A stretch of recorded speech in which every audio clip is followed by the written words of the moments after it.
Hi, everyone, and thank you for joining us for the Journal of Palestine Studies webinar, Archiving in a Time of Genocide. My name is Maria Khoury, and I'm the managing editor for the Journal of Palestine Studies. Since the genocide began, documenting and archiving Palestinian knowledge and knowledge about Palestine has taken on new urgency. From collecting, transcribing, and digitizing testimonials sent by text and audio message from Palestinians in Gaza surviving genocide, to creating online family archives of historical photos and documents that at once preserve family records while evidencing Palestinian existence and claims to the land of Palestine. The work of archiving Palestine and Palestinians, including on the pages of the Journal of Palestine Studies, has never been so critical. It is archiving against erasure. I am very honored to moderate this discussion with four renowned scholars, journalists, artists, and activists. Laura Albast is a Palestinian journalist, editor, and media analyst specializing in community-oriented storytelling and media accountability. Her work has appeared in major international and regional outlets, including The Washington Post, The Nation, The New Arab, Prism, Al Jazeera, TRT World, and other outlets. She previously served for 6 years as senior editor of digital strategy and communications at the Institute for Palestine Studies USA in Washington, D.C. During that time, she led the Palestine Square blog, publishing over 500 stories on Palestinian politics, culture, and lived experience, including testimonies and documentation of the ongoing genocide in Gaza. She has also mentored and collaborated with emerging writers, helping shape trauma-informed, principled coverage of Palestine. She is currently a fellow at the Institute. Adel Bseiso is an audiovisual technology entrepreneur. Mr. Bseiso, born in Palestine and raised in the United States, is the driving force behind the Bseiso Family Archive, BFA, and plays a crucial role in its vision and the development of its platform. Before establishing BFA, Mr. Bseiso held various positions over the decades, including founder, CEO, songwriter, music producer, creative director, and board member. His impressive roster of clients includes Universal, Sony, Warner Brothers, Polygram Records, Paramount Pictures Corporation, TriStar, Trimark, Orient Turner Live, Polygram Filmed Entertainment, HBO, Showtime, and Largo Entertainment. Mr. Bseiso has achieved gold, platinum, and double platinum records as a songwriter and music producer. Caitlin Procter is a Marie Curie Research Fellow at the Geneva Graduate Institute and a part-time professor at the European University Institute. She is the co-editor of Inclusive Ethnography. Proctor's research and teaching focus on youth and child protection, political violence, forced displacement, post-conflict reintegration, as well as research methods and ethics.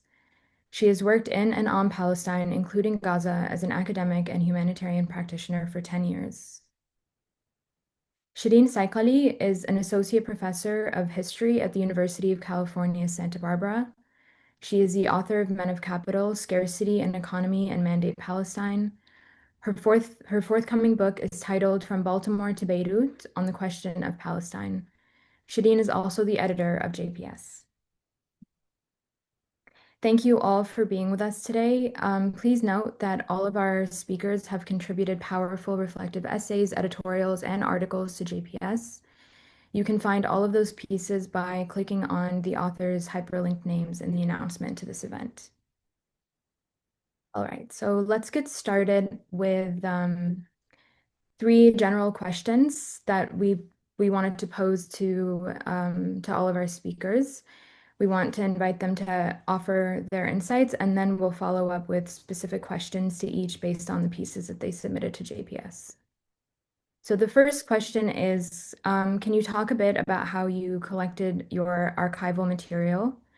The second, what kind of challenges have you encountered? And lastly, what does it mean to you to do this kind of work during a genocide? Laura, let's start with you. All right. Thank you, Maria, and thank you to IPS and JPS for inviting me to come back and talk about this. So I'm going to share two things in the chat for everybody. The first link is the letters from Gaza that are compiled, a selection of them, and then the second link is also another selection of letters. And then the one that Resmia just sent is a derivative of this project of letters from Gaza that's focused on one writer, who is Dima, published in the Journal of Palestine Studies. So when the genocide began, I think a lot of us were just in shock. We didn't know what was going on. We didn't know how to feel. We had family, friends there. And the way that the documentation of the experiences on the ground took place was not planned. It wasn't, I need to step in, commission folks. What's going on? What are you feeling? What are you seeing? What's going on with your family? It just happened. One of the only organizations at the time that was consistently reporting from Gaza, reporting lived experiences from Gaza, was We Are Not Numbers, if you're familiar with them. And the other organization was Institute for Palestine Studies. Today, we see a lot of testimonies coming out of Gaza. We see a lot of bylines of Palestinians from Gaza writing, not necessarily journalists, but writers. But at the beginning, it was just We Are Not Numbers and the Institute for Palestine Studies. And the way that the collection of these testimonies took place was just word of mouth. I think the fact that the Institute had a reputation, it had a presence that spans decades. It was credible, it was trusted. We had the access to Palestinian writers and scholars. It made it easy for us to say, hey, can you write something? Can we interview you? Can you tell us what's going on the ground? There's also a journalist in Gaza who's now doing really well with an Arabic channel, who offered to just go around the vicinity of one of the hospitals and just interview people, having supplied them with some questions. Now, obviously, there was a lot of challenges, right? One part of it is the communication blackout that was consistent in Gaza. At the end of the day, I'm a journalist. I'm not a scholar in the traditional sense. So while my job was documentation, it was also reporting. And it was very difficult to communicate with writers when Israel had cut off all the communication in order to clarify something that they had written, to ask a certain question, to maybe vet something. So there's a lot of responsibility of what we're putting out there. It needs to be quick, it needs to be efficient, it needs to reach people, but we can't really sacrifice quality and credibility in that process. So there was a lot of, let's say, stress in that moment to sort of push that out. But I'd also say that there was a lot of trauma involved. At the end of the day, the types of letters that were coming in were talking about running over dead bodies, seeing limbs on the floor, having to crouch when bombs are falling near your window, losing your mother. It was very difficult to read. It was very difficult for them to write. And you're in a situation where you need to document, you need to get this information out, these letters out, but at the same time, you need to contend with the idea that you're dealing with individuals who are going through the worst of humanity, and you're witnessing it. You're part of that. And so there had to be a trauma-informed approach to this collection of these letters and these testimonies.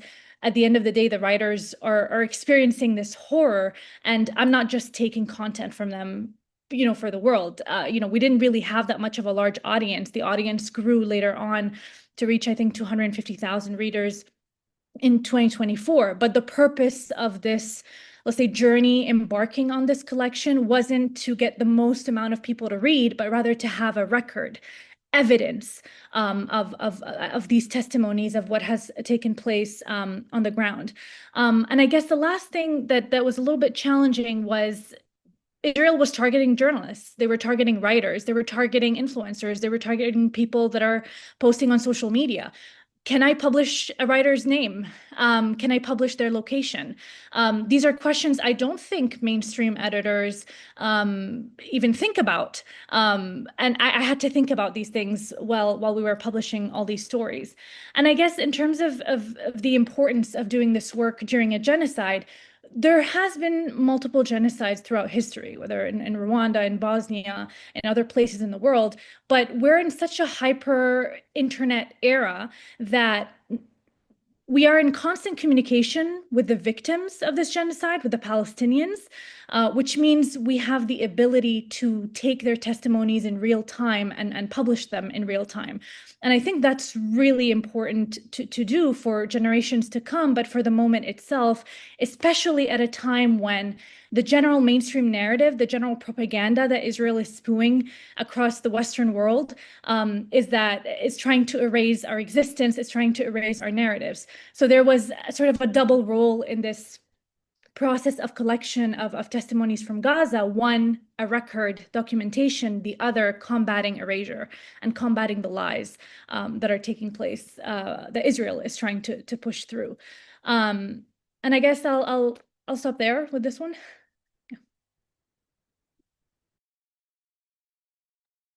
Thank you so much, Laura. Adel, let's go to you.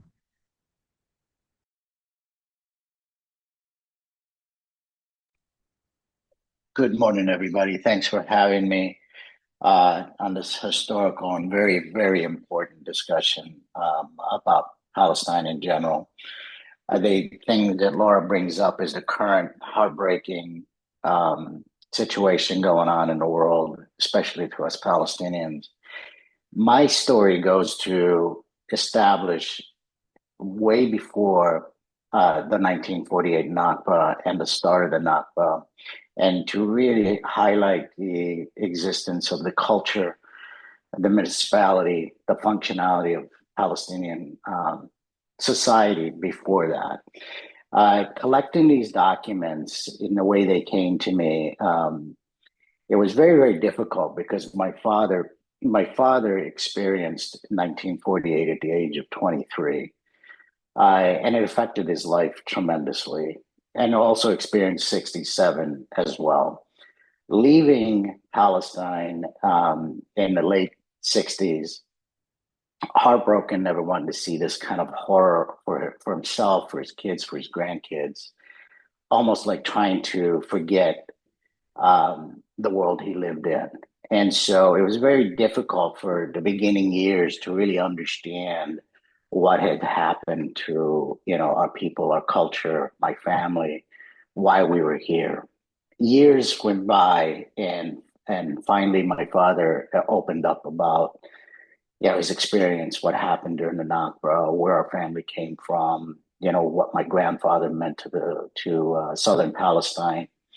And so I ended up with a bag full of documents given to me by my father in the early 90s. Finally, he opened up then to tell me about the horrors and the wonderful stories and the horrible stories about Palestine at that time. Going through these documents, once he entrusted them in my hands, it was very profound. It was horrifying as well as exhilarating at the same time. I never knew this much history existed, both for Palestine and for the Bseiso family, which is a story of Palestine. We just happen to have these documents that kind of weave through, the times. It gives us a really clear window of the past about municipalities, government, currencies, things, all of these things that existed long before the British mandate or the Israeli occupation. So when these documents came to me, they were in a brown paper bag, dusted, wrapped around in rubber bands with, some of the faded and taped together and ripped and so on. But after understanding how important this was to my father, and at first it was just about a family thing, and the story of my grandfather and how important it was for him, for the world as well as our family to understand we are not bystanders in our own history, and that we existed, and this is how we existed. So these documents, led me through a cleanup, preparation, to try to start to understand. They were all written in Arabic, Hebrew, and Turkish, which I didn't read any of them at the time. So it took a long time to translate, get my hands around, what it is we were looking for, as well as trying to raise a family and a career at the same time. It really came to light for me after doing research of these documents and rebuilding everything parcel by parcel, how important these documents were, and that they were beyond just a family archive. So I started the journey when COVID hit. It gave me the opportunity to take all the decades of research that I've done and really be able to put this thing together and present it to the world about what Palestine was all about, the theft that took place with landowners, and the really the propaganda and the dialogue that was happening based on what I was reading and researching, and the facts that I had in my hand were completely different and almost polar opposites of each other. So the collecting of these documents, translating these documents, satellite imaging of these documents, going from the British archives to the Ottoman tablet archives to even allowed to go into the Israeli rooms and be able to figure out where these land deeds were registered, where the tax receipts, everything that I had, I needed to verify and rebuild it parcel by parcel. And so it gave me that window of opportunity during COVID to really focus on building something that could speak to all Palestinians, not just the family archive. And going through this building, I come to really truly understand, after consulting with scholars, legal scholars, historians, that what I had was completely something special that did not exist. It's categorized now as the largest catalog of privately owned land that belongs to a Palestinian family. And the uniqueness about it is it's parcel by parcel in downtown Beersheba. So it couldn't be classified as, Mawad or Bedouin, didn't occupy, it wasn't developed or any of that stuff. I knew how important this was. And so I went to make sure that we put it in the right hands for education. And as I presented this to a dear friend of mine, now is a dear friend of mine and colleague, Rashid Khalidi of Colombia, to just get a really good idea of what it is that we had. And I thought he was the voice to be able to tell me that. We immediately started to pursue, after his review of this, to create a digital library in Colombia, which would be the first of its kind, and then to make this a part of the PhD study programs for the Edward Said studies through Rashid. And all this stuff, it took about a year and a half, almost 2 years to put this stick together. Ironically, it happened on September 23rd, 2023, 2 weeks before October 7th.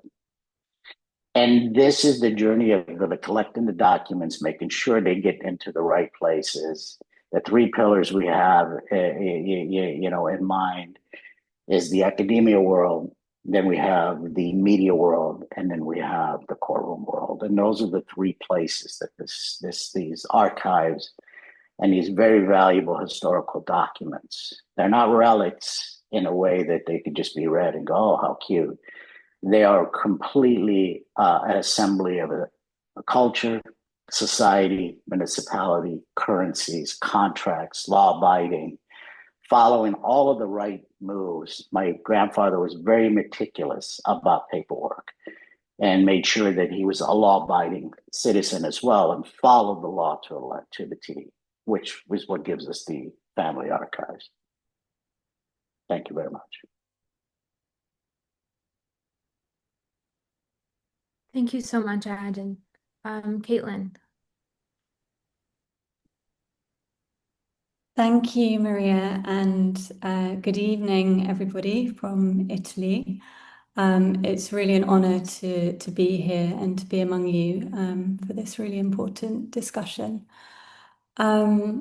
So in terms of how I collected the archival material that I'm going to talk about, since the beginning of the genocide, I've been building a database. I've framed it as a database rather than an archive for now, of fragments of testimonies of everyday life amid genocide in Gaza. And that comes, the sort of starting point for all of this work is that I lived and worked in Gaza over 3 years, between 2017 and 2020, and that's how I built up my own personal network there. I was working both within the humanitarian sector and also as a researcher. And much as Laura was previously saying, this project in particular didn't really start with the intention of collecting archival material at all, but it was rather a spontaneous response to what was happening and as it was evolving. So on and after October the 7th, I was in touch with many friends and colleagues in Gaza to ask how they were, to understand what was happening. And the kinds of responses that they were sending me, the replies to these messages, were just so incredibly rich and detailed, in documenting different aspects of what was happening in different places. And at the same time, because I have previously worked in the humanitarian sector and still have a lot of those contacts, I knew from a lot of friends and colleagues that there were quite a lot of information gaps, especially at the very beginning, especially when there were communications blackouts. A lot of organizations were losing contact with members of their teams. They were finding it difficult to keep track of what was happening. And I was receiving all of this information. So I went back to my friends and colleagues and asked for their permission to share aspects of what they were saying and to begin to store what they were saying anonymously, in a database format, so that this could be, selectively shared. The same was true of, a number of journalists who at the time were trying to start to cover what was happening and lacked contacts on the ground. So again, it was an opportunity to connect people in that way. In terms of the sort of how the material was collected, it was all coming in through WhatsApp, through Instagram, direct messages, through Facebook Messenger, any of the sort of regular platforms with which I was using to communicate with these friends and colleagues anyway. As was mentioned many times in the beginning of this process, these were obviously not the most secure of platforms. But at the same time, even trying to have those conversations with colleagues in Gaza at the time around, should we shift to another platform? Would you rather talk on a different platform? No one really had headspace at the beginning of the genocide to think about changing apps or what might be, the whole notion of data security seemed fairly irrelevant at that point in time, to be honest, at least among those that I was working with. So that's a little bit about how I began to do this. The work is carried on over the last 2 years. It started as a kind of gut reaction to the situation. Obviously, none of us had any idea how long this would go on. The database now has over 500,000 words of fragments of testimony gathered from among 50 people in different parts of Gaza, and what they share is really just aspects of their day-to-day life. I've always been very mindful of my position as an academic, not as a lawyer, not as a practitioner or a journalist, indeed, in this context. So I wasn't, in this work, I wasn't really probing for information or asking questions in particular, but I saw my role rather as trying to preserve what was being shared spontaneously, and to make sure that wasn't lost. In terms of challenges of this work, Laura has written extremely powerfully about the challenges that she's faced in doing this work. To much of which I can relate with the enormous difference that I'm not Palestinian and these are my friends and colleagues, but they're not my family members. But as Laura also said in her article, I think in this time you just focus on the role that you have to play. And I very much created a role for myself, I think, as someone who, I knew I had this wide network, both of social contacts in Gaza and within sectors that could maybe or that were lacking information or could try and find ways to make use of this information. I think on a very personal level, one of the hardest challenges for me that's, really a result of of my age and the age of my friends and my closest friends in Gaza is that many of us have young children. And throughout a lot of these conversations that have been so focused on daily life, there's been a huge focus on parenting. These were questions that I was, these were conversations that I was already having with these friends and colleagues anyway. But really challenging questions of what do you do? How do you confront developmental delays that you see happening in your children? How can you possibly protect them from some of the sensory aspects of genocide that are causing so much distress? Aside from all of the obvious other things. Another thing that I found really challenging was that many of my friends and colleagues were very often asking how I was and how my daughter was, and asking for pictures of my daughter, for example, or asking for me to share aspects of my daily life. And they would always say that this was because they wanted to be taken out of what they were living, and they wanted to be reminded of the rest of the world and what was happening. But as I'm sure you can imagine, the prospect of sharing really anything about my life and all of our safety and security, it's extremely challenging to kind of enter into that space.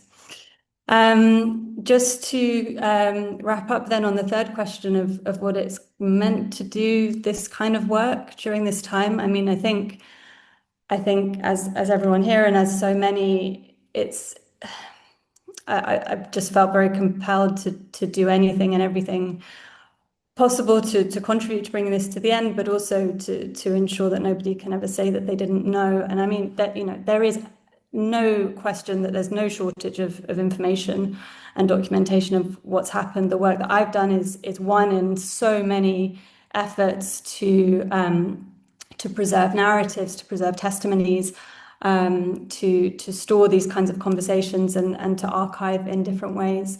I do think at the same time that in any context of mass violence, there's often a tendency to hone in on the violence and on the most extreme aspects of that violence.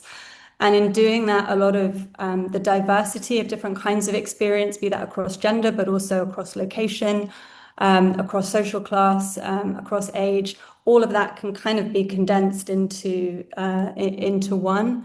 And I think focusing on the everyday can be a really powerful way to draw out that diversity and to ensure that that doesn't get lost and kind of reduced into one narrative of only violence. But I mean, indeed, many people's lives have continued during this time to some extent or another. People have managed to continue to pursue certain ambitions and life projects and people have continued to live in really powerful ways. And I think it's really critical that, it's not only the incredible violence and displacement and loss that gets documented, but also the life that's been able to continue during this time.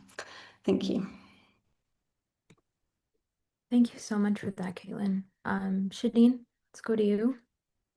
Hi, everyone. It's also my honor to be here. I'll pick up where Caitlin left off, which was about life and the insistence on life. And while I'm talking today about a piece I wrote a while ago called In the Shadow of War, which really looks at the Journal of Palestine Studies as an archive itself, I'm going to switch gears to speak about the editor's notes that I've done since the beginning of the genocide, which was the same time that I became sole editor of the journal. And I want in each of these editorial notes, which have happened every 4 months, which have been for me a real practice in grieving. They've also been an insistence on Palestinian life and all of the ways that Palestinians in the Gaza Strip teach us how to stand on shaky ground that is shrinking all the time. And I really want to uplift Laura's labor in particular, because I think that the centering of Palestinian voices and the making available of these kinds of testimonies are really one of the only ways that I think we were able to really uplift and center how we're Palestinians shaping life amidst all this death. And in those editor's notes, in parallel to what Caitlin was so powerfully speaking of, I tried to ask, what does it mean to be a child in genocide? What does it mean to parent? What does it mean to be elderly? What does it mean to have a disability? And I think the all of these questions are so intimate and immediate, and they really demand of us that we produce and think of our everyday, produce our knowledge in the everyday in this kind of vigilant state with the knowledge that we are in genocide. Um, in terms of the piece, so the for the editor's notes, the archival material that I used really relied on so much of Lada's work and all the work of all the people in the Gaza Strip that she was reaching out to. And it's interesting to me when I give talks, people say to me, "Oh, well, are there sources?"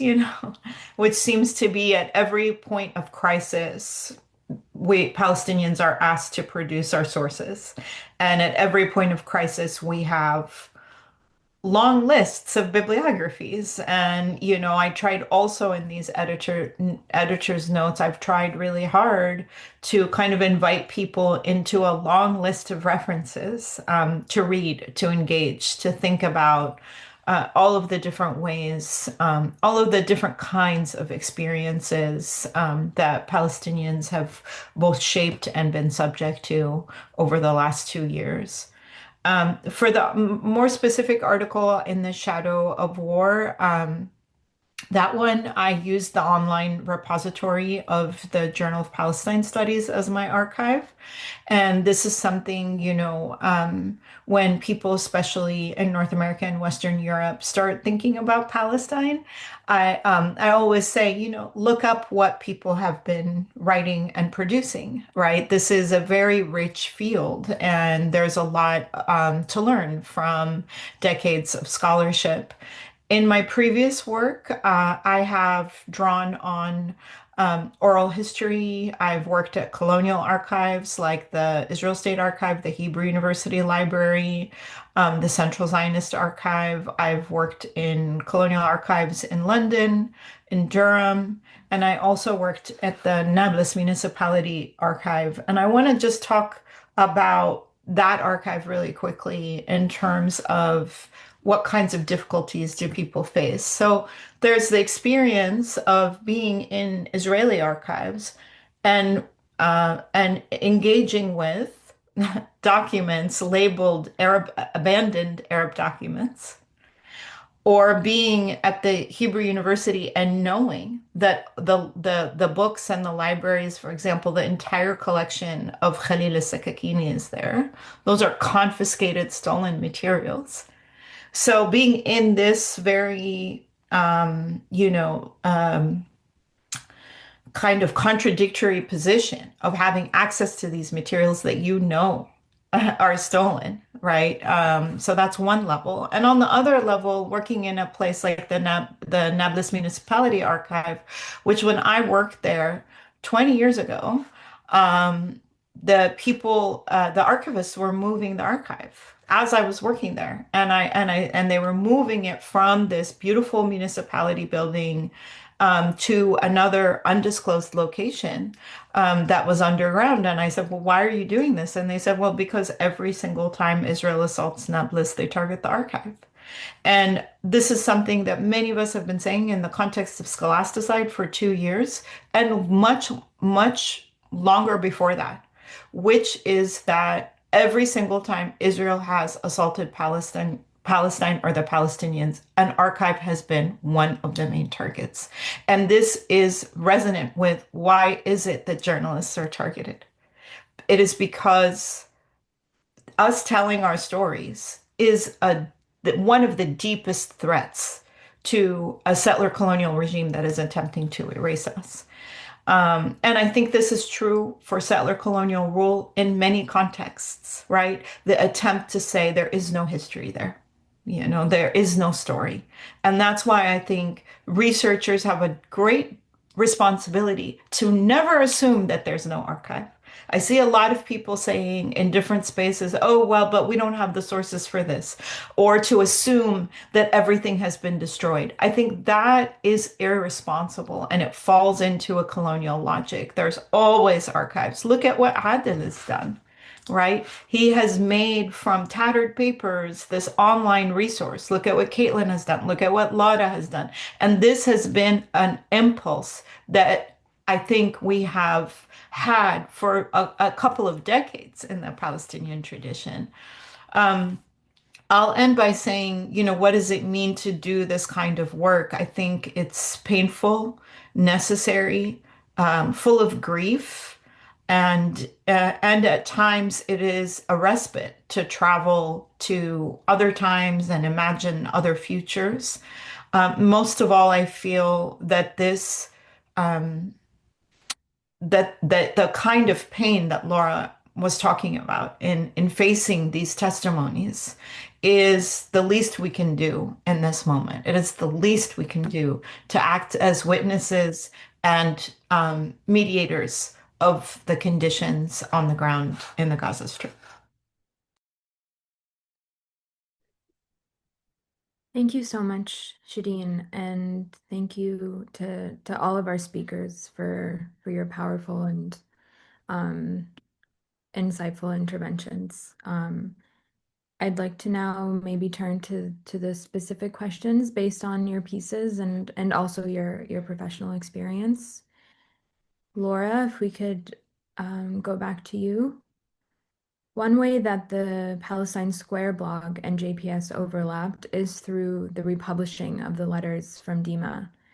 Can you tell us a bit more about her, how you met, how you found out about her writing, and what your thought process was in deciding on this project?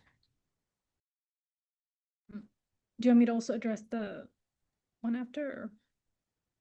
No, just the first one for now. Yeah. All right.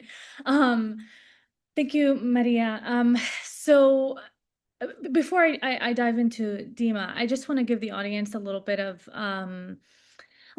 background in terms of the blog and how Palestine Square worked. I think the reason it was so successful and so sought after during the genocide as a primary resource is because we rejected the news cycle.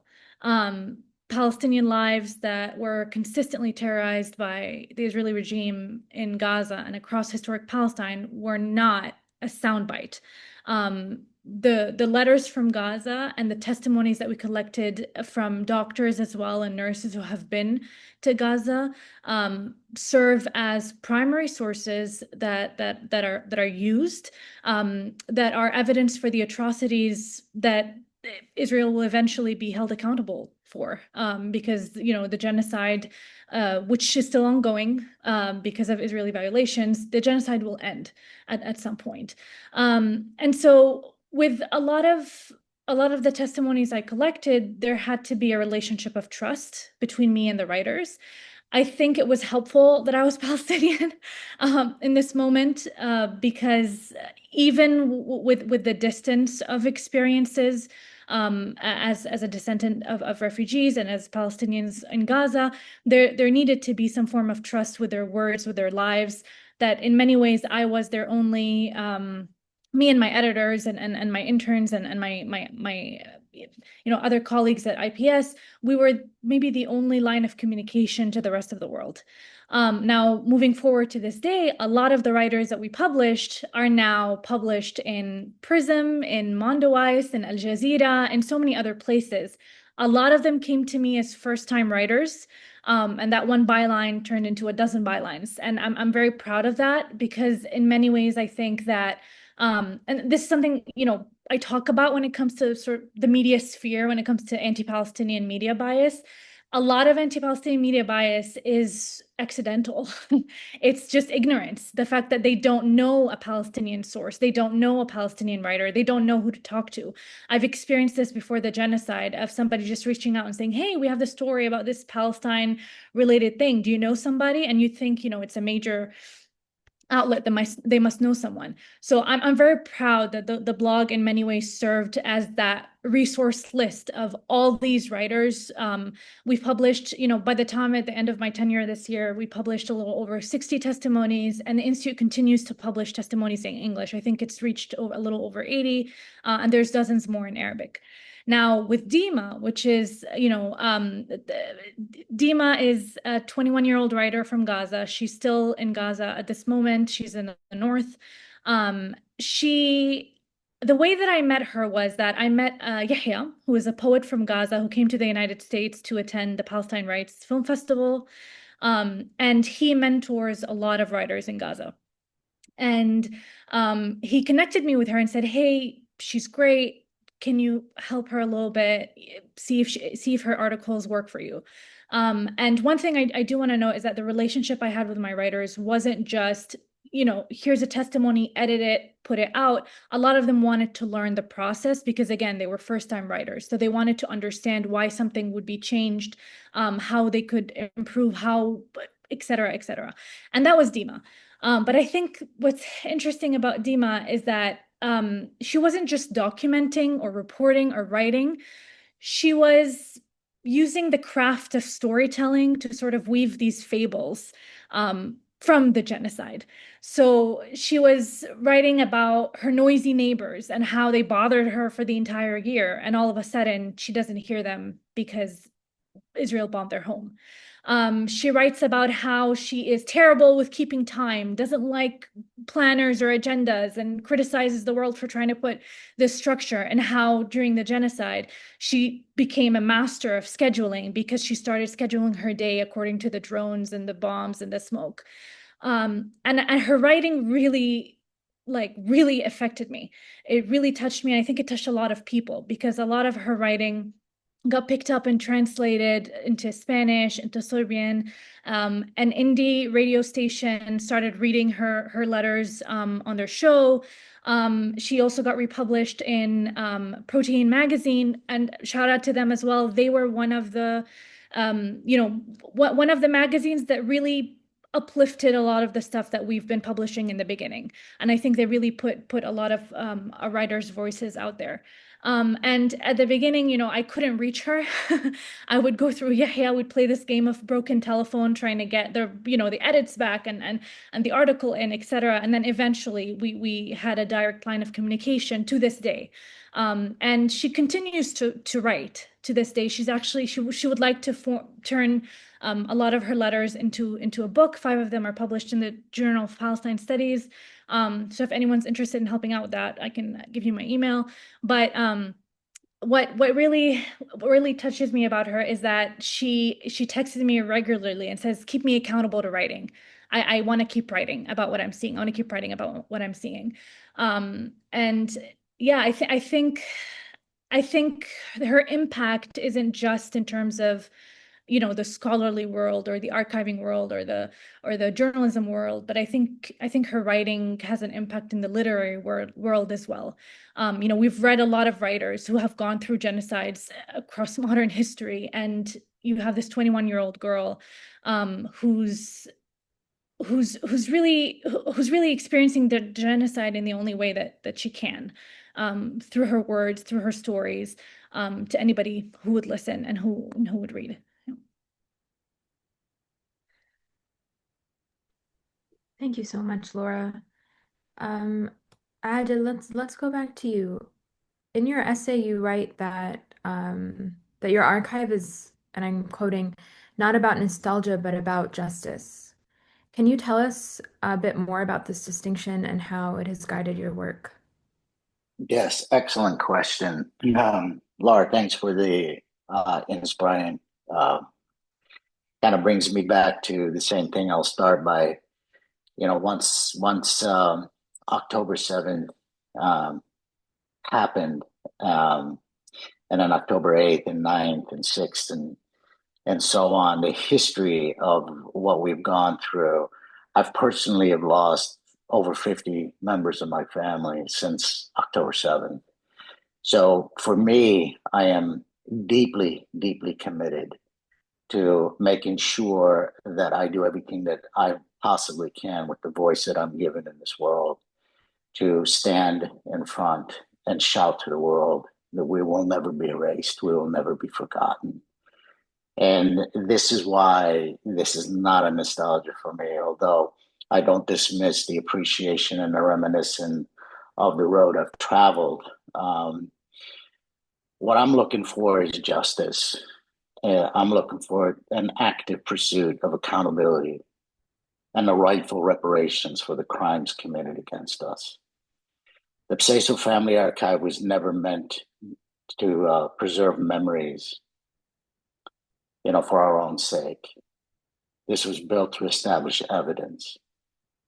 Every document we display contributes undeniable records of theft, displacement, and lost opportunities.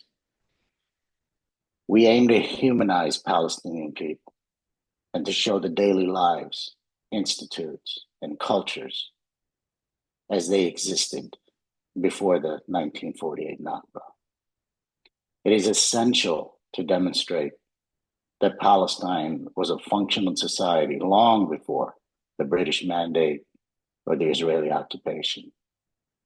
And the horror and injustice that they both unleashed on Palestine will never be forgotten or erased. To that end, we are creating a Palestinian litigation fund that will pursue and fund legal cases focusing on landowners, land ownerships, genocide, illegal settlements, and lost opportunities. The Nakba, make no mistake, is the Palestinians' Holocaust.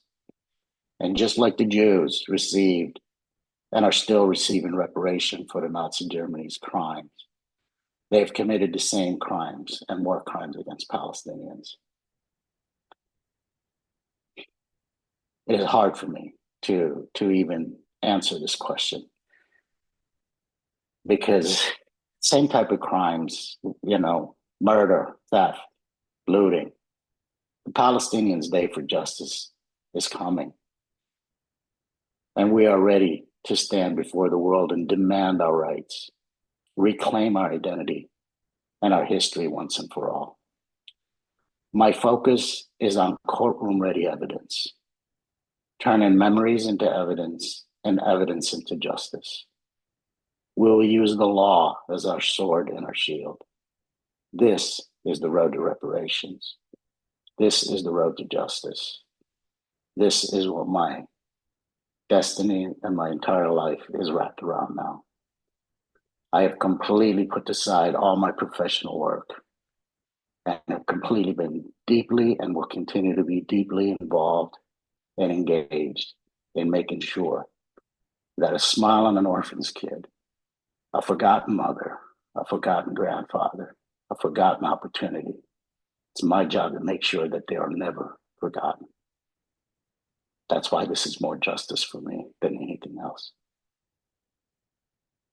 Thank you for the question.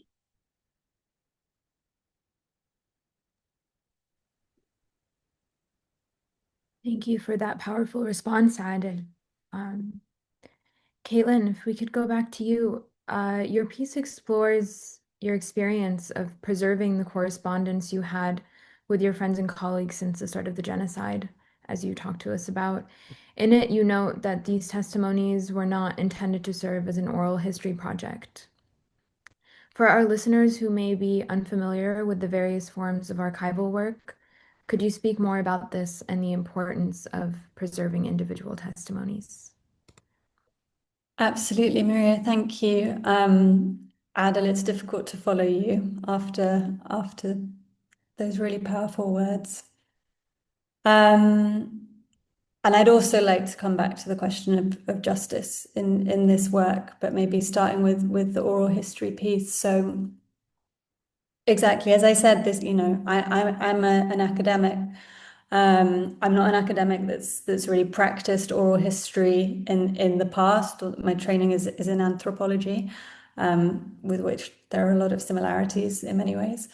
But as I said, this wasn't a designed research project at all. It was something that happened very organically and evolved over time as the genocide continued.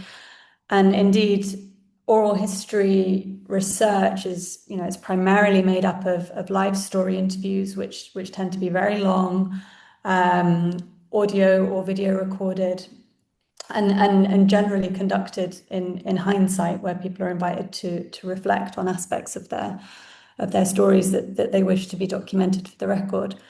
Excuse me. And by contrast, this work, the work that I've been doing has included narratives that are really varying in length. Some of them are very short, others are quite long. There have been few to no prompts from me, the point being just to preserve rather than to probe, as I said before. And also everything's been shared in writing. Some were shared in voice note, and voice recordings have been preserved where they exist. And in many ways, those voice recordings get a bit closer to some of the texture that you get with more official oral history archives, in the sense that you hear the pauses as people are talking, you hear the background noises of what's happening, you hear the intonation of the voice. All of this kind of gets lost when all you have is a written text. And indeed, as we all know, oral history and narratives of memory have been such a central genre of Palestinian historiography for a very, very long time. And I was really mindful of Noor Musalha's description of oral history in the post-1948 period as being a form of emergency science. This is quite often referenced in talking about oral history in Palestine now, but oral history and the sharing of narratives and stories really being used to substitute material forms of knowledge that Zionist settler colonialism has stolen and has destroyed and has ultimately sought to erase. So these very individual, detailed, granular accounts of the everyday are a really powerful buffer to or counter to those efforts to remove and to erase or to disappear Palestinians from this history. I think oral history work is also really important because it responds to this growing engagement with the idea of social history or history from below, or what can be learned through the documentation of everyday lives that, maybe political meta-narratives,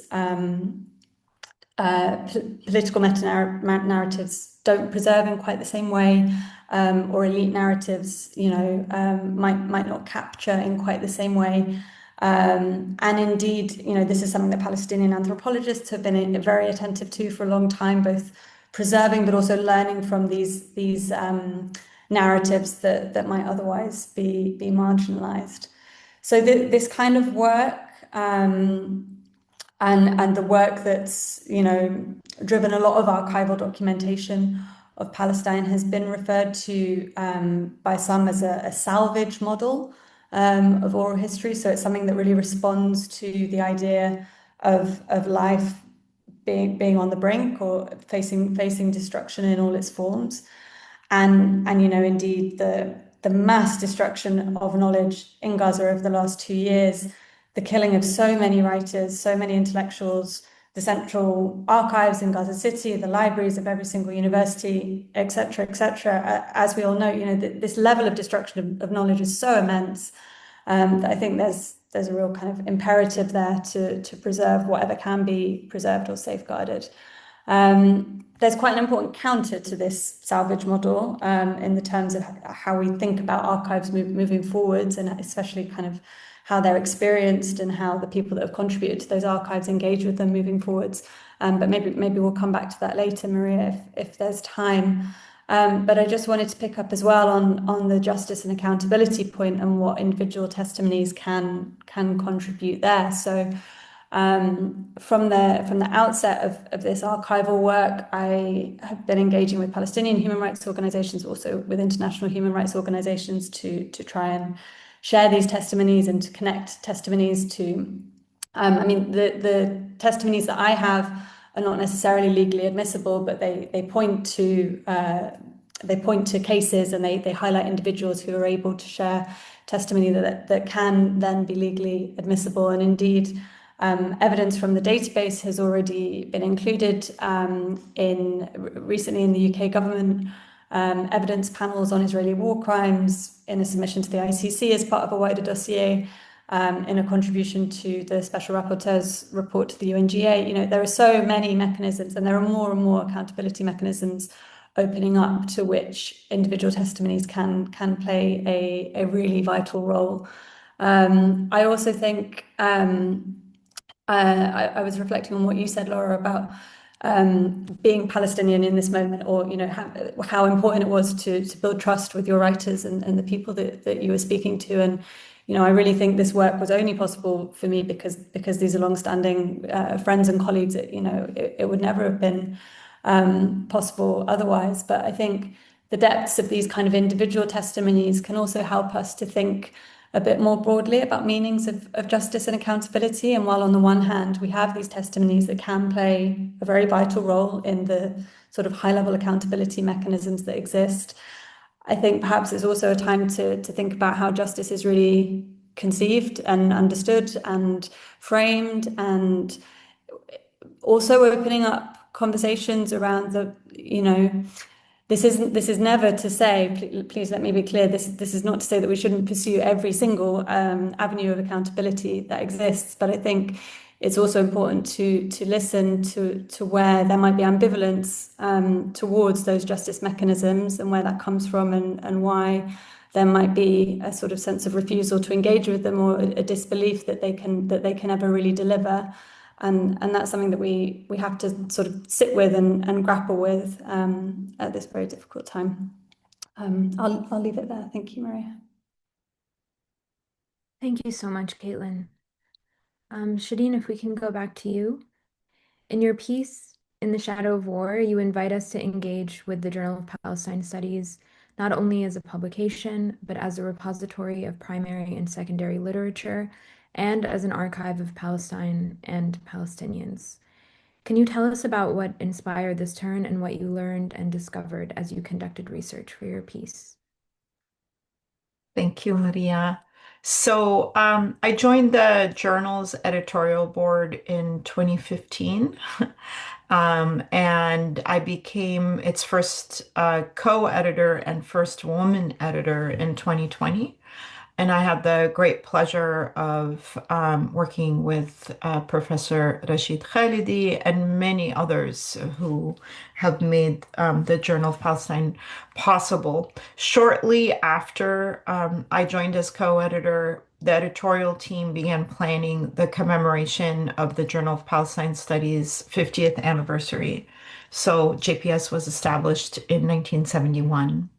And I wanted to take part in this effort, but to do it in a way that, I think that often what happens, I think it was Caitlin that said, we wind up focusing on violence and not on people's lives and not on people's histories. And I think the colonial condition often means that we focus in on the settler or the colonial figure, and that what we really need to do, and what it stops us from doing, is looking at our own social landscapes and critiquing them, doing the important work of critiquing them. So I tried to do this by both really honoring what JPS is and also trying to find ways to critique it. And so I started looking for keywords across the 50 years of journal publications, keywords and titles. And I looked for war, peace, land, liberation, Nakba, Oslo, return, state, freedom, the future. And I found tens of articles in each keyword. And I think it's an important exercise for researchers to do this across various repositories. And each sort of search revealed a rich and interesting window on the journal's trajectory. I wound up settling on the word war because it had the most results. And there were about 51 articles that had war in the title beginning from 1971. And that outnumbered peace, which was an interesting thing, especially as we think of the hollowness of that term in this moment and how it's been used to continue to dispossess Palestinians. And so one of the reasons I liked it too was that it inspired in me a lot of discomfort. And I find that being in discomfort is a really productive way to think and write. And so in doing this, I got immersed into the trajectory of men like Hisham Sharabi, Walid Khalidi, Burhan Dajani, Fuad Sarrouf, Constantine Zre, all of these men that were really trying to articulate the question of Palestine in a landscape of erasure, denial, and urgency. And I was so interested by the way that they were both historical subjects and narrators of the Palestinian condition, and the way that they inhabited this kind of steady and incessant pain in the wake of the ongoing Nakba's original inception. So if you're thinking about people producing knowledge in 1971, 48 is not that long before, right? So that kind of immediacy was really important and interesting. And and of course there's this reminder, right, that it was Zurek himself who coined the term Nakba to be thinking about 1948 and all that happened afterwards. Hassanin Haikal, who would also write in the Journal of Palestine Studies, who coined the term Neksa as a way to diminish how much of a Nekba it was, right? As a kind of state language, a Nasserist recovery in that sense. So on the one hand, JPS has been historically dominated by masculinist forms of knowledge production and embodied both class privilege and a certain kind of respectability politics. At the same time, it was such a rich record of the labor of people who balanced their analytical precision with their political and intellectual commitments. And to make sense of this material, what I did was I called on about 32 people who were artists, scholars, and writers and organizers to help me make sense of the analysis. So I did this analysis, I annotated the articles, I did this analysis, and then I sent it to all these people that I really respect and admire from various stages of, from graduate students to full professors. And I tried to think about it as a way for these thinkers, sort of past and present, to read historiography as something that we all shape, not something that is outside of us. And I hope that this was just one way. I mean, it happened before the genocide in the Gaza Strip, but for me, it was a way to think about the Palestinian condition as an imperative, as a condition that makes it imperative for us to think about how history speaks to the lived present and the living archives that we are both a part of and that we have a responsibility to continue to produce, preserve, and protect.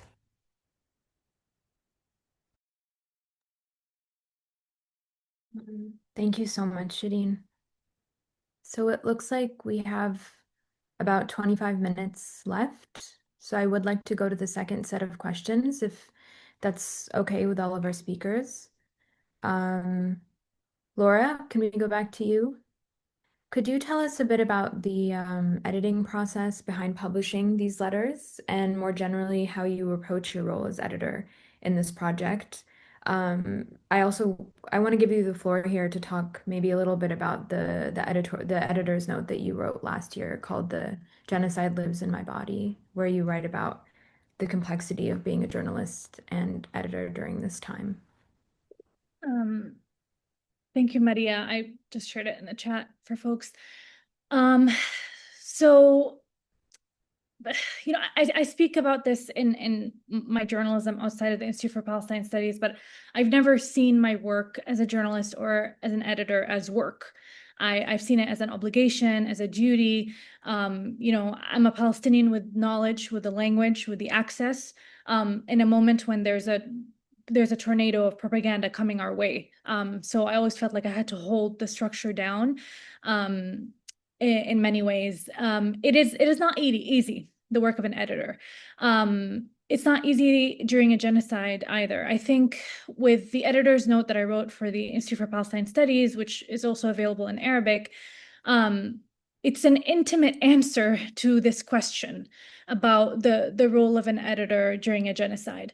I remember I had spoken to a Lebanese student who had, written a short testimony, and I was going over it. It was, I think, September 2024. There's been a strike on Lebanon. She's lost family members. And as I'm reading it, she's describing finding the limbs, and I just started crying. And I just started crying looking at that. And I'm trying to uplift her voice, uplift her testimony, document that, her relatives existed in that moment, that they've experienced war in the past, in 2006 when Israel invaded Lebanon, in 1982 when Israel invaded Lebanon. And I felt like I had a responsibility to just push through what I was seeing, what I was feeling, to just make that known. And a lot of what you would read in my note it came out spontaneously because I was desperate. I was desperate. I was filled with despair. I felt like the weight of the world was on my shoulders as a witness. And in many ways, everything I had written in that note was based on conversations I've had with writers who were outside of Gaza, who are outside of Lebanon. It sort of became a dialogue between, the different witnesses around the world that are watching what's unfolding, what Israel is doing, what the world has allowed Israel to do in Palestine and Lebanon and in Syria as well. And what we were all experiencing collectively, just a lot of despair and a lot of grief and a lot of helplessness. But to go back to the role of an editor here, right? I still had to push through. Someone had to do it. At the end of the day, the media continued to manufacture consent and justify attacks as recent as the past few days, with justifying the bombings that went through, Israel's bombings of the Gaza Strip, killing dozens of Palestinians. They had published justifications before the bombing started. So, we have a responsibility at the end of the day to push through. But going on that, I have beef with the media industry from a perspective of the journalistic practice itself. When we talk about trauma-informed journalism, when we talk about the idea that you're interviewing or you're engaging with individuals who are going through a war or a traumatic event, a lot of the trainings that exist out there, especially in the Western world, is on the mental health of the journalists themselves, not their subjects. And with some of the writers that I worked with who were interviewing people that have been to Gaza or were writing about Gaza, I wanted them to have training that's a little different. How do you engage with the writer or the doctor or the nurse or the individual or the student who has witnessed something horrific? How do you take care of them? How do you make sure you're not exploiting their trauma for content, et cetera, et cetera? And so I think what was helpful for me is that before the genocide began, I had already organized How to Write Your Nakba Stories workshop through the Institute for Palestine Studies with 5 young writers who interviewed their neighbors, their grandparents about what they've experienced through the Nakba. And so I've already had established a resourceful workshop that existed that a lot of journalists and scholars and oral historians had contributed to, that I was able to replicate when we came to interview doctors who had just come back from Gaza. And in that produced the firsthand accounts. I think I do want to highlight the firsthand accounts from medical workers, which I've just shared now, because I remember when we interviewed Dr. Ali El-Aidi, he had gone back to Gaza for a second time, and he is from Gaza, and he was denied entry for Palestinian routes. That was a reason that was given to him by the Kogat and by the Israeli authorities. And when I looked online did anybody cover this at all? There was maybe a few lines in CNN, a few lines in NPR by Palestinian journalists, which just tells you who's really looking for those stories, but nobody else had covered it. And so I felt like we had this responsibility to document what he saw during his first mission and what took place as he tried to go back for a second time, what he was trying to carry with him, who are the patients he was trying to see again through that. And that particular series was co-organized with Maria Khoury, who is a young scholar who, ironically also worked on an audio archive of her late grandmother's stories and songs. So I think, each of us has a story. Each of us is trying to document as much as we can. I think, maybe the more professional answer in this situation is something I said before is, one, I don't think we should sacrifice quality and quality of any publication to be efficient and quick. I think that's where a lot of the mistakes take place in the media, and I think that's something that we were able to be very disciplined about while documenting what's going on during the genocide. The other part of it is a responsibility to uplift these writers' voices beyond just me being a Palestinian editor with particular knowledge or particular language. It was a responsibility that if we didn't do this as the Institute for Palestine Studies, who's going to do it? Who's going to document? I'm very happy that a lot of organizations and digital magazines are now, over the past few months, are pushing through a lot of voices from Gaza. But at the beginning, who was doing this work except the Palestinian organizations that existed? And I guess, I guess that's it. I guess for me, the role of an editor is really to push through and fight back against Israel's attempts to erase us from history, because that is a battle that is fought consistently, constantly during the genocide, before the genocide, and will be fought after the genocide. So it's important to establish at least a system in place for us to be able to fight these battles and be trusted to do so as well. Thank you so much, Laura. Adel, back to you. So I'm wondering what the current status is of the project, how it has grown and changed since you first began this work, and what your hopes would be in terms of how it changes and evolves in the future. Yes, thank you very much. Laura, again, I resemble that remark.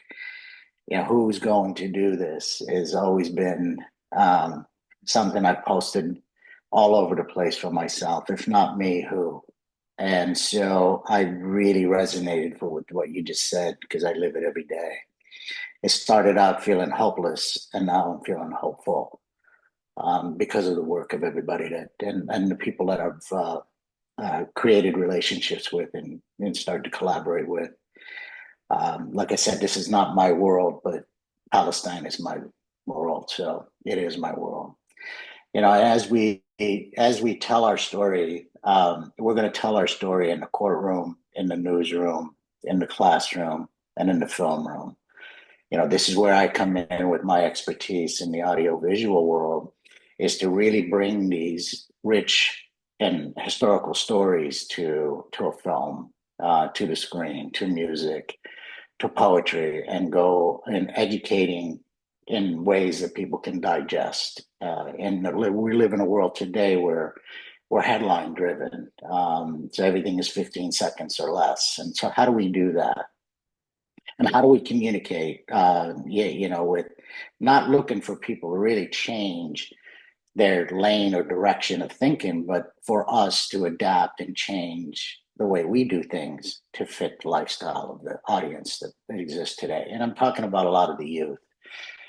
And because of my background in technology and so on, I've really looked at where we're going now is a great question, because what I wanted to do with the archive is expand it and help others, restore their records, digitize their records, tell their stories. And more importantly, these stories, these memorabilias are evidence. We want to turn our history into evidence. It's a photo, a land deed, a receipt that sits in the back of the box, like like so much of my family, is not unique. There's a lot of people out there that are looking for ways to first, like Laura says, is to trust the person you're handing that memory to.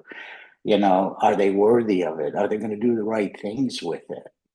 So my vision for this and my mission is to really focus on expanding the archive through digitizing and categorizing of not only key families but also policies and things that have happened and that dictated the way the world thinks today, the propaganda, so to speak. What my goal is to create a comprehensive, verifiable database that brings together testimonies, photos, property maps, official paperwork, all in one unified system. I am recently been working with NRA to assist organizing their evidence, their catalog. The story of evidence being, an archives being destroyed, as you reflected on earlier, what NRA went through after October 7th in being able to do a mission impossible of their content and all of the refugee documents to be able to, go through the war zone to get these out is a fascinating story that, that I hope to bring to a film one day. And that's the things that we're working on. So each piece of evidence will strengthen the collective case and result in resolution. This is the road again to reparation. This is the road to justice for me. We're also building partnerships and organizations with researchers, NGOs, nonprofits, scholars, and historians to really bring this story, like Laura says, who's going to write the real deal? Who's going to say the right things? What, where, how? I've been invited and written about, a lot. I have stopped doing interviews. I've stopped that till I have the right message to bring and the right platform to do this with. So my focus again, on this is, I want to make sure that the resources is accessible, it is accurate, it is against erasure. In the future, we aim to see these records used for formal claims, for reparations and recognition. To reclaim our identity and our history is everything. Because if we can do that, we can do just about anything. If we can prove one case, we can prove 1,000. If we could save one child, we could save 1,000. This is where I'm at right now. The long-term vision is to help every Palestinian family recover their rightful owned and to rewrite the false narrative that have obscured our history for so long. So to bring it to a close, for me, sometimes I get lost in the words because I get so caught up in emotion of I can do more, I need to do more. But there's only so many hours in the day. And my focus on this is to utilize my voice and not try to be something I am not. What I hope for Palestinian children, my grandchildren, every Palestinian, not to have to go through life the way I did. Being treated the way we were as kids, it forced a Palestinian like myself in America to have to amputate a piece of myself just so I could grow. I've come full circle who I am, what my identity is through these documents. And with that vision, with that clarity, I want to make sure that I represent something that a young Palestinian can look at and go, this is who we are. And this is something to be proud of. Like I said before, we were not standbys in our own history. We're here and we were erased. We were exiled and they want to erase us. We won't let that happen because we're going to put it in film. We're going to put it in the courtroom. We're going to put it everywhere that they possibly can. We're experts in TikTok. We're experts on Instagram. I'm a content provider. I'm a developer. And right now, my focus is to make sure that we put out all the correct pieces that come from research, but also come from facts. What these documents that my grandfather left for us, for all of us, is how meticulous and how wonderful the culture of Palestine was. We didn't need the British help. We didn't need the Zionists. We didn't need the Jews. We were fine just the way we were before we were not. And that's what these documents for me say. Help one child, help one family. I would have done a lifetime worth of work. Like I said earlier, I am deeply committed. My entire workload has been on retirement. I've stopped being on boards. I am absolutely 100% committed to everything to do with the future of Palestine and the legal argument of all of those that have been hurt, damaged, and forgotten about. That's what we're here today. That's what this whole panel is about. That's what the Journal of Palestine means to me.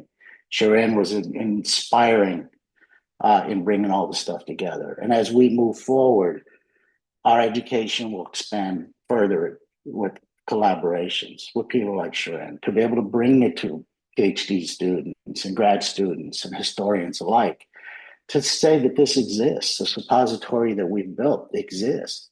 I invite everyone to go visit the archive. The family archive represents a Palestine. It's so rich with traditional documents, hedged documents, stamps, fingerprints, how municipality worked, and to bring it all in full circle. Right now, I move to the next stage of what we're doing. We're building an archive that's now going to be a portal for everybody to be able to use and upload and continue to use my expertise to put this stuff together and then bring it to film so that everybody can enjoy an entertainment piece that has a rich history to it and to change the narrative and the propaganda by doing the same thing.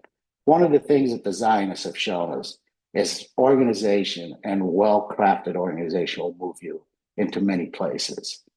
I seek to do the same thing for Palestinians and to unite the right people together from a Palestinian voice by a group of Palestinians that will take this to the next level. If not now, when? When there's just a little bit of Palestine left, we need to stand tall.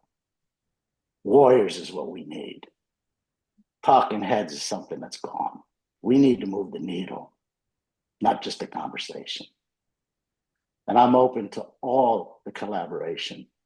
I'm wide open to put my expertise at the feet of Palestine for everything that I can do. This is my journey back to reclaiming my identity as a Palestinian.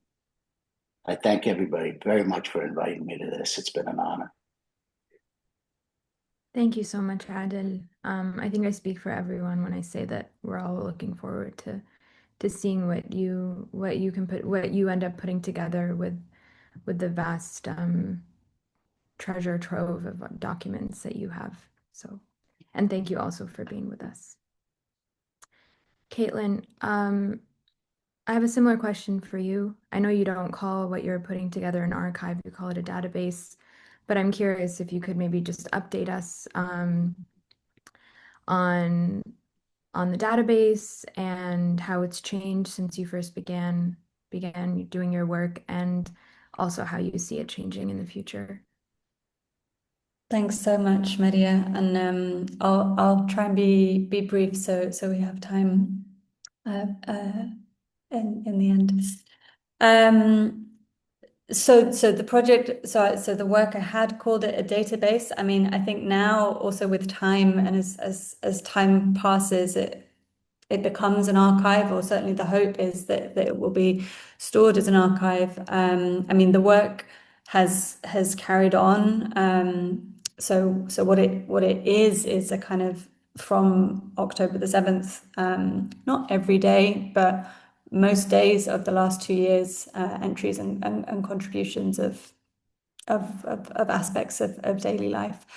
And I think I mean, a big question for me, I mean, the work carries on now. The genocide isn't finished, and even when it is, I think a lot of these questions that are still being explored can, these are going to be questions for a very long time to come.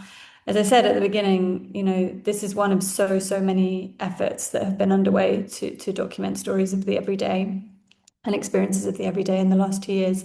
And I think a big question I have is where does this all go in the end? And is there a role for creating a kind of centralized archive of, to try and bring all of these efforts together? Is there not a role for that? Are they better separated out? Are they better brought together? And I think, that's a question for the Institute for Palestine Studies centrally, to consider.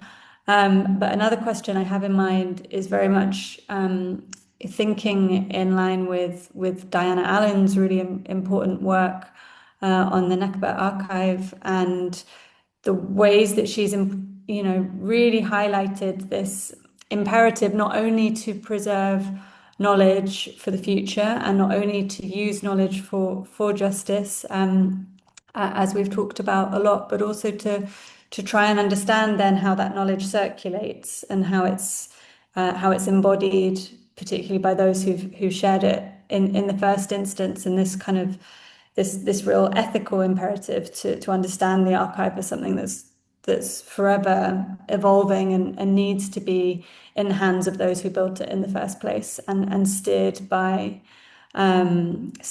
those whose perspectives it reflects. So these are really big questions moving into the future, and thinking about what the sort of longer term of this knowledge preservation is. But Sherene, maybe I pass to you to pick up there.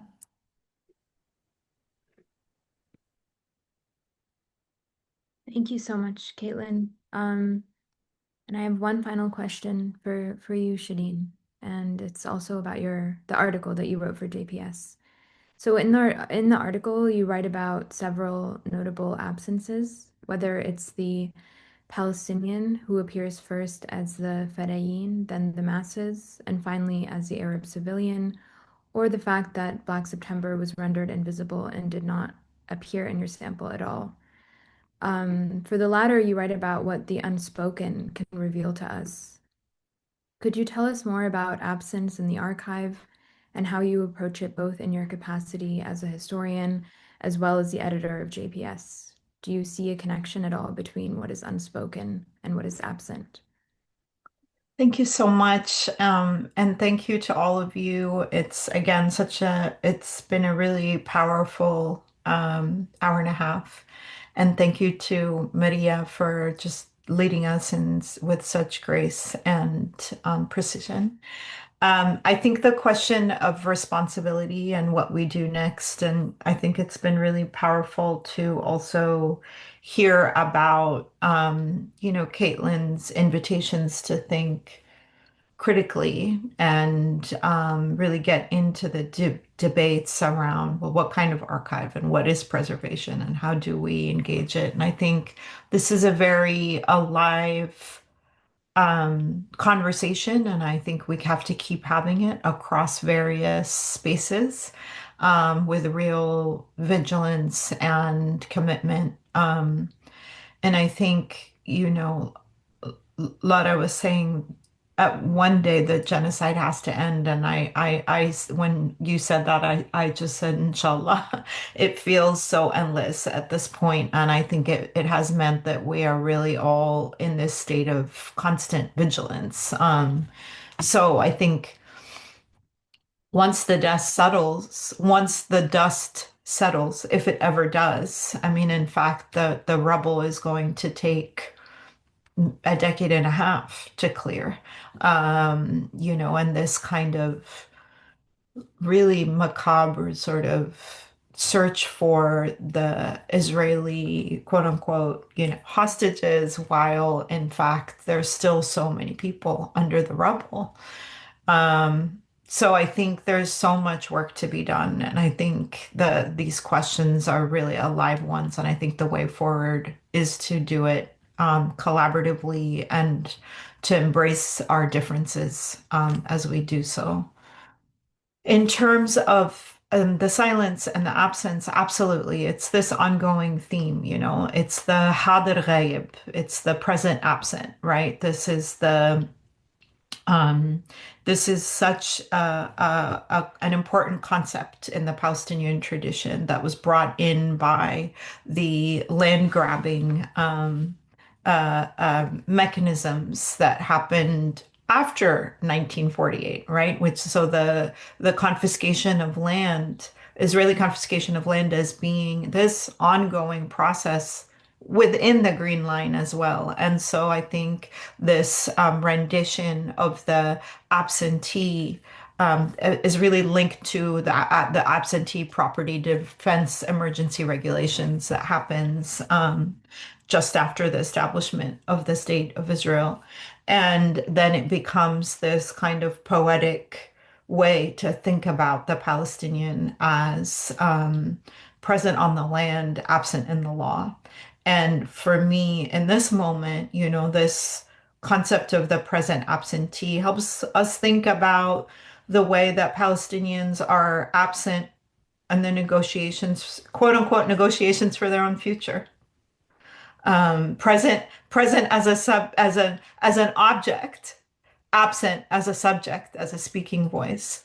And so I think this is really, has informed how we look at archives. Silences are absolutely critical to the archive and to the writing of history. And the person I've followed really closely on that has been Michelle Rolfe Trio, whose work in Silencing the Past sort of explains to us that history and historical narrative is a bundle of silences, and that silence actually enters every process, every bit of fact creation, fact assembly, fact retrieval, retrospective significance. So he really has empowered me to think about how to approach history, and it's not a coincidence that he is a historical anthropologist, right?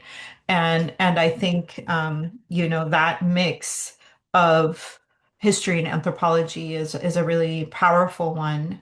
And here I would just also gesture to the work of Omnia Chakri, who has also written about how do we write broadly in the Eastern Mediterranean and North Africa history without documents when the archives are really kept away under state control often. And I'll just end by saying, for me, those absences are really, you all are filling the absences and the silences. Everything that each of you have done is a counter archive.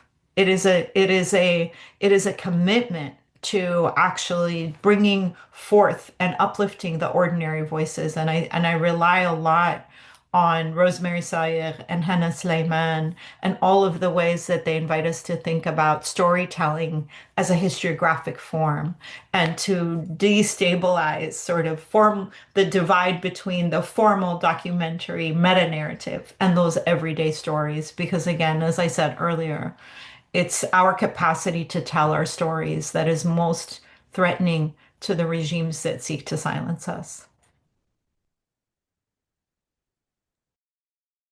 Thank you, Sherene. I think we've run out of time now, so I'd like to thank each of our speakers for their critical interventions and insights to this discussion on archiving in a time of genocide. I am incredibly grateful to all of you for speaking from the heart and so openly, and also for entrusting your pieces to us at JPS.